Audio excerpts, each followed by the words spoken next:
Every January, we're told to make resolutions, to do more, to try harder, to fix ourselves. But what if this year isn't about what you're going to do? What if it's about who you are going to be?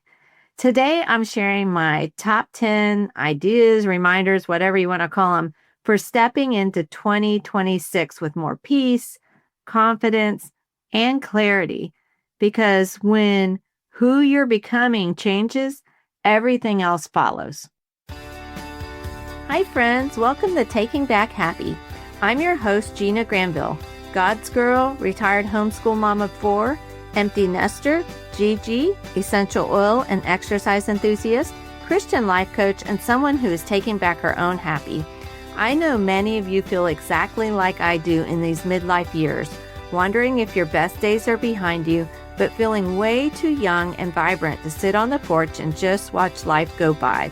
What if you could replace negative thoughts with curiosity and possibility, renewing your mind, faith, joy, passion, purpose, and adventure in this season? If you're ready for a little mindset coaching as you navigate change, then throw on those walking shoes, pop in those earbuds, and join me right here as we take back happy together.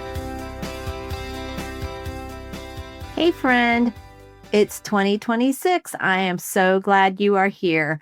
Today we're going to be talking about our top 10, but before I get to that, have you thought about becoming a TBH Insider? When you become a TBH Insider, you get weekly emails with the latest podcasts, you get tips on creating a happy mindset, you get early bird access to special offers, and encouraging Bible devos. It's a great little addition to your week. At least I think so.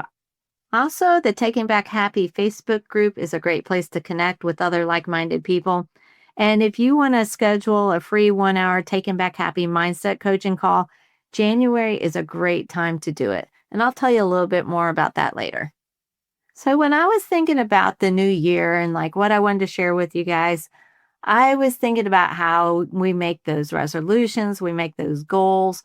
We have this whole year set before us and we're like, this is what I want to do this year. This is what I want to accomplish, that sort of thing.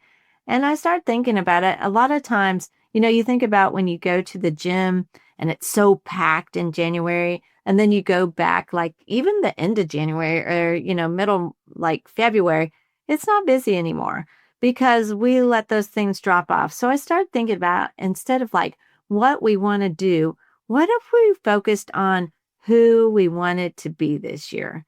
And so that's how all this came out. I was like, okay, let's focus on who we want to be this year instead of what we want to do this year. So if you are ready, let's get into our 2026 top 10. Number 1, you are what you think. So, it's kind of funny sounding. And, I remember people used to always say, you are what you eat, well, you are what you think. A lot of times it's not really even your physical like circumstances or anything like that.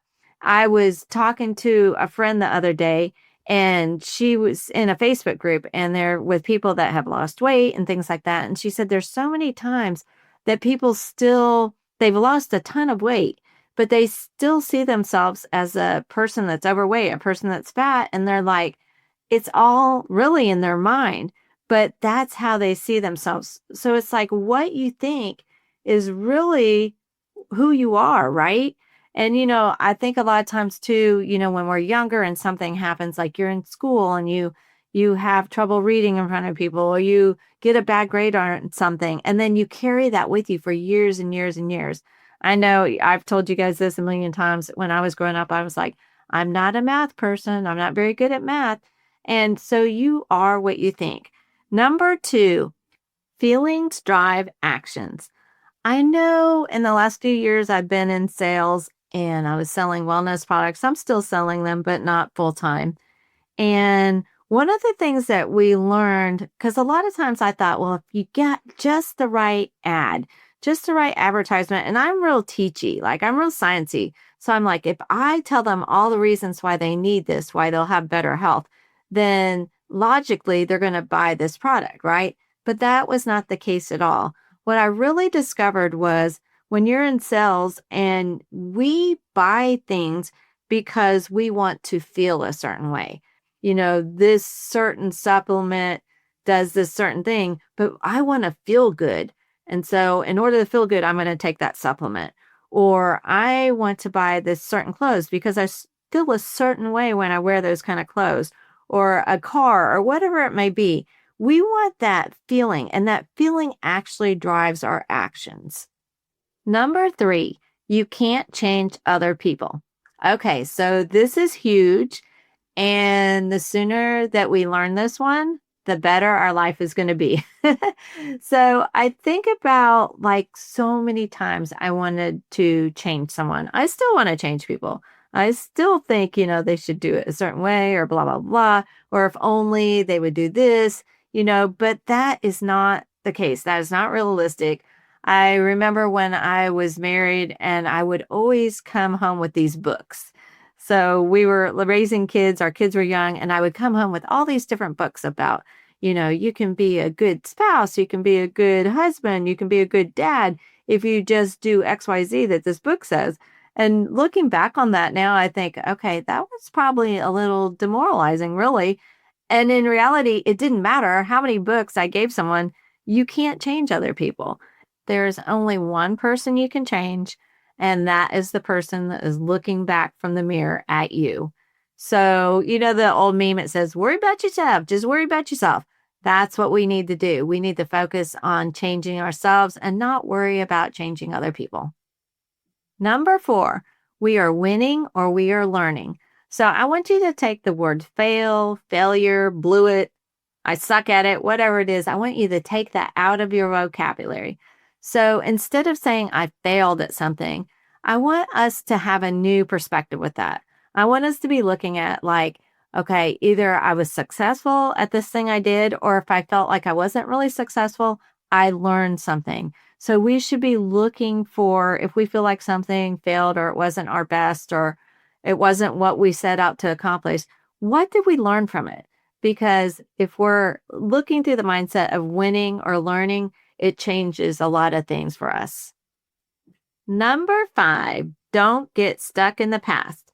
Okay, so I'm a Gen Xer. I love all the Gen X videos and the things we did as I was growing up and as a teen and this and that. I love old movies. I love everything 80s, basically. All the 80s stuff. I love the movies, the hair, the culture, everything. But if we start looking back in the past and we get stuck in the past as far as like, wow, I wish I was still in high school, or wish I was still with that person, or man, I wish my kids were still small and I was, a young mom raising them. That can be a real problem for us when we get stuck in the past. My friend Susan always says, my favorite age is now. And so that's what we want to adopt. We can look back fondly. We can watch all those Gen X videos and do all that, but not where we're like longing for the past and like, oh, wow, I wish my life was still this. My favorite age is now. Practice that with me. My favorite age is now. Number 6, don't worry about tomorrow. In the Bible, in Matthew chapter 6, it talks a lot about worry. It addresses worry. It's like, do not worry. So starting with like verse 25, it says, therefore I tell you, do not worry about your life, what you will eat or drink, about your body, what you will wear. Is not life more than food and body more than clothes? Look at the birds of the air. They do not sow or reap or store away in barns, and yet your heavenly Father feeds them. Are you not much more valuable than they? Can any one of you worrying add a single hour to your life? It goes on through the rest of that chapter talking about worry and gives some more examples. But in verse 34, it says, therefore, do not worry about tomorrow, for tomorrow will worry about itself. Each day has enough trouble of its own. I don't know about you, but that's one of the things that can creep in so easy, worrying about different things. I got a bill in the mail for my mom, and she's gone into assisted living. And so it takes all the money that she gets every month to live there. And then that's not enough. So I'm helping her too. And she has some money in savings. But so she got this bill for a couple $100 from a place where you go and get your blood work done and all that. And she usually never gets a bill from there. And I was like, oh my gosh, now she's got this bill. And so I was like all worried about it. I was like, where are we going to get the money for that? And da da da. And so I just called them and I was like, hey, what's going on? Usually she doesn't get a bill. Do you think like the insurance didn't get filed? And then they looked it up and they're like, no, the insurance has been filed. It just hasn't gone through yet. So don't worry about it. So you spend so much time worrying about, I know that's a little thing, but there's so many other things like that. Like, you have this, problem or in a relationship or with a friend or family member, and you literally will just like rehearse a conversation in your head before you even meet with them. Or maybe you've already had the conversation with them and you rehearse it in your head over and over again. So worry is out the door in 2026. Number 7, what if there was no wrong answer? So what would you think? What would you do? What would you become if there wasn't a wrong answer? If there wasn't a certain job or a certain relationship or a certain place to volunteer. A lot of times we shut ourselves down because we're like, well, is that God's will? Is that not God's will? And we get all wrapped around the axle with it. And sometimes we use that as an example not to move. And of course, I'm not talking about immoral choices or sinful choices or things that we know that are out of God's will. I'm talking about those things where we like him and haw. So we ask ourselves again, what if there's no wrong answer? That opens us up to so many things. Number 8. So circumstances can change, relationships can change, but it really doesn't matter because you are still there. I remember my friend told me that a few years ago, and I had to think about it for a minute. She's like, yeah, you moved somewhere, but you're still there. And so if you haven't done the work on you to change something, you're in the same place, even though the circumstances might be different, the location might be different, the relationship might be different. And we were talking about my mom, and she lived up in Indiana, and she was a widower, and she had a widow. She had all these things going on, things would break on the house, and this would happen, and that would happen. She didn't have the support she needed. And I said naively, I know, we'll just move her down to Florida because she'll have all of us. We all live here. She'll have all this support and all this love, and all her problems will magically go away. But guess what? That's not what happened at all. First of all, she got down here and 2020 hit and she was locked down. But even after that, she still was stressed out and she still had things that happened because she was still herself. And those things that gave her anxiety up there might have been different down here, but they still gave her anxiety down here. I know a lot of times we get out of a crappy relationship and we're like, if I would just meet the right person, if I would just meet Mr. Perfect, then everything would be good, right? Wrong, because you are still there. If you haven't done anything to change anything about you or improve anything about you or, be able to deal with things better with you, then that's not going to change in that next relationship. You're still going to show up the same way you showed up before. And I don't care how perfect the mister is, you're still going to have some of the same issues that you had before. So that brings us to number 9. Curiosity opens doors. I feel like curiosity is a really overlooked value. I wonder what it would look like. I wonder what it would be like if. That's such a great place, a mind explosive place to start. It opens our creativity. It opens our problem solving. It helps us approach things in a whole different way than if we had no curiosity. It can also be healing in relationships because instead of just assuming this person's out to get you or what did they really mean by that, maybe you can look at it in a different way and you're like, I wonder why she said that thing. I wonder, maybe something hard's going on in her life. Maybe like you give people more of a benefit of a doubt when you have curiosity instead of judgment. And of course, that opens the door for conversation and connection and all the things that we want. Okay, so that brings us to number 10. Drum roll, please. If you know me or you've listened to me for any length of time, you probably know this one. Number 10 is you get to decide. This is kind of like my life motto. This has really changed my life over the past 2 years.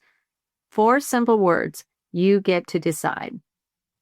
Nothing gives me more of a peace of mind than for me to decide on what I'm going to do and allow other people to decide what they're going to do. It's so freeing, and it allows you to take the pressure off of like having to change someone's mind or having to try to get them to do something. I was just thinking the other day about our Christmas plans, and I always do the same thing every year. And we've done this for years and years since I've been a single mom. And so everybody comes together. We have a Christmas brunch. We open presents, hang out for a little bit, and then everybody takes off and they go somewhere else because they usually go see like their spouse's family, or they go see their dad, or they go see someone else, and they just spread to the four winds. So we'll have this thing. We get up early. We do the brunch. We have the, little special time together, and then everybody's on their way. So I was talking to one of my adult kids the other day. He said they were coming over, but they might go by his girlfriend's mom's house first. And I was thinking about that, and I was like, that would have to be awfully early, or he's going to miss the time that, when his siblings would be there. And, a few years ago, that would have just thrown me through the loop. I would have been so upset by that. I would be like trying to convince him, no, you need to come to my house first. This is, this is our tradition. This is what we've always done. This is when you're going to get to see everybody. And then I started thinking about it. I was like, well, actually, he'll get to see his siblings later at his dad's house. It still made me kind of sad, but the thing is he gets to decide. Just like I get to decide we're going to have this brunch in the morning. I could do it at a different time of day. He gets to decide whether they come or not. And it just takes all the pressure off. It takes all the convincing off. It takes all the hurt feelings away. I get to decide. He gets to decide. And we both have peace in that. So my Taken Back Happy friends, that is our top 10. As you head in the 2026, remember you don't need a list of resolutions. You don't have to fix yourself. You get to choose who you're becoming. One thought, one decision at a time. Give yourself grace, stay curious, trust God, and know He will meet you right where you are. So my Taken Back Happy friends, join me in that Facebook group, hop on that TBH Insider, and meet up with me in a coaching call. These are free calls just for the listeners of this show. And it's an hour-long coaching call. It's a mindset coaching. It's a great way to start 2026 and to implement some of the things we talked about today and how you can become who you want to become this year. Not what you can do, but how you can become that person. So I hope you have a wonderful new beginning, a new start to the year. And let's make it the best one yet. Let's take back happy together. If this podcast blessed and encouraged you today, I'd love for you to share it with your friends. You can take a screenshot and share it in your stories, but make sure you tag me at Gina Granville so we can connect. You can find me on Facebook, Instagram, and TikTok. Make sure you join my Taken Back Happy Facebook group. I'll meet you back here soon, and we'll continue taking back happy together.